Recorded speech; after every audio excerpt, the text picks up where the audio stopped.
Les 40 setmanes de la transformació de Hara. 21a setmana. Espaiar els pensaments. Hara va arribar a la sessió d'aquesta setmana amb una barreja d'entusiasme i curiositat.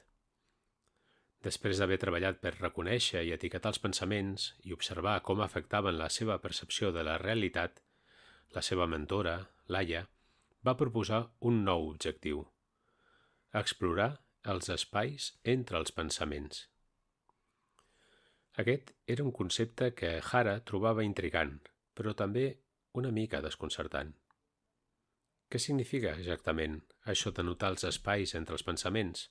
Va preguntar amb el front lleugerament arrufat.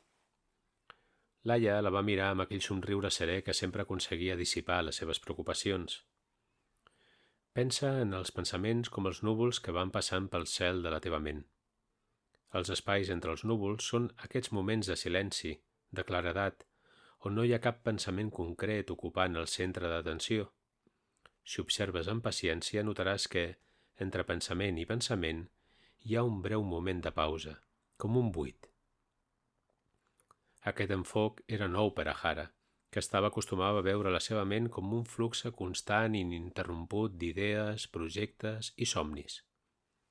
Durant la sessió, van practicar estar en silenci, simplement observant la respiració i fixant-se en com apareixia cada pensament, deixant-lo passar i intentant percebre aquell espai subtil que quedava abans que el següent pensament es formés.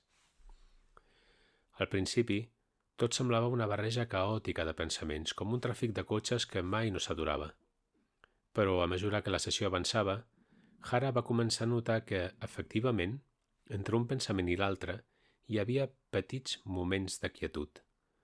Aquelles pauses, per breus que fossin, se sentien com una porta que s'obria a una sensació de pau més profunda. Durant els dies següents, va començar a fer de l'exploració dels espais entre els pensaments un joc mental.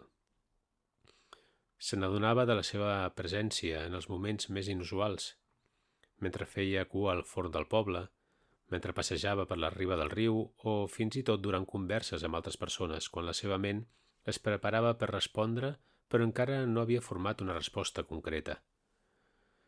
Aquell espai entre pensament i pensament es convertia en un refugi subtil, un recordatori que el soroll mental no era constant, sinó que hi havia una base de calma que sempre hi era, només que amagada sota la superfície. Un vespre, mentre estava asseguda al porxo de casa seva, observant el capvespre que tenyia el cel amb tons rogencs, Hara va experimentar una sensació que no havia tingut en molt de temps. Mentre la seva ment començava a crear la llista de tasques per al dia següent, va fer una pausa intencionada, deixant que el pensament es dissipés. Durant un moment infinitament breu, no va sorgir cap altre pensament. Només hi havia el so suau del vent a les fulles, el cant d'un ocell llunyà i la sensació càlida de la llum crepuscular a la seva pell. Hara va respirar profundament, notant com aquell espai entre pensaments s'anava fent més ampli, com un espai d'obertura que l'abraçava i li permetia estar totalment present. Potser és això el que significa viure el moment, va pensar somrient per dins. Aquesta pràctica l'ajudava a no només notar els seus pensaments, sinó també a reconèixer que no necessitava estar immersa constantment en ells per sentir-se viva. Hi havia una presència, una consciència que s'amagava en aquells espais silenciosos. Aquell mateix cap de setmana, durant una excursió amb un grup de turistes, Hara va trobar-se en una situació que solia generar-li estrès. Un dels participants es queixava constantment i semblava no gaudir de l'entorn. Els seus comentaris negatius podrien haver eclipsat el to alegre de l'activitat. Hara va notar com un cúmul de pensaments negatius es formava ràpidament. No li agrada el que fem. Potser hauré de canviar l'itinerari. I si això fa que tot el grup s'avorreixi? Però, abans que aquest flux de preocupació es convertís en un torrent incontrolable, va fer una pausa intencionada. Va respirar profundament i va portar la seva atenció als espais entre els pensaments. A dins d'ella va aparèixer aquell espai tranquil i la seva perspectiva va canviar lleugerament. Va veure la situació amb més calma, sense quedar-se atrapada en la seva pròpia narrativa d'inseguretat.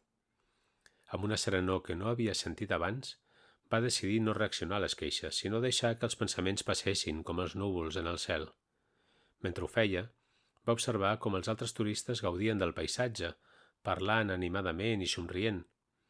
Les queixes del participant es van anar dissolent en la marea de converses i, finalment, ell mateix va trobar un ritme més relaxat.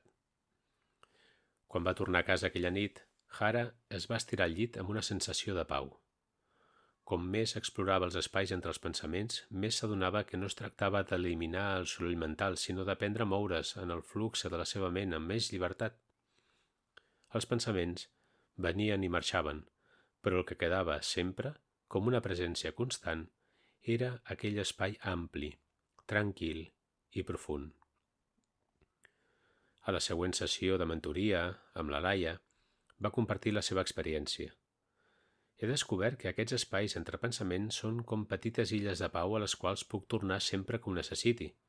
No sempre és fàcil notar-los, però quan ho faig, la sensació de calma i obertura és molt real. Laia va fer que sí amb el cap, satisfeta. Exactament, Hara.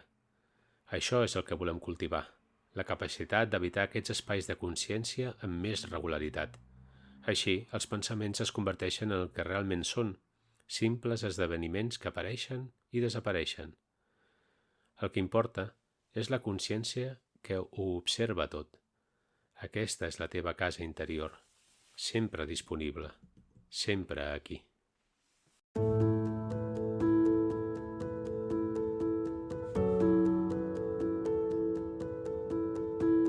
Pots trobar aquests i altres recursos visitant la nostra web www.atencioplena.cat.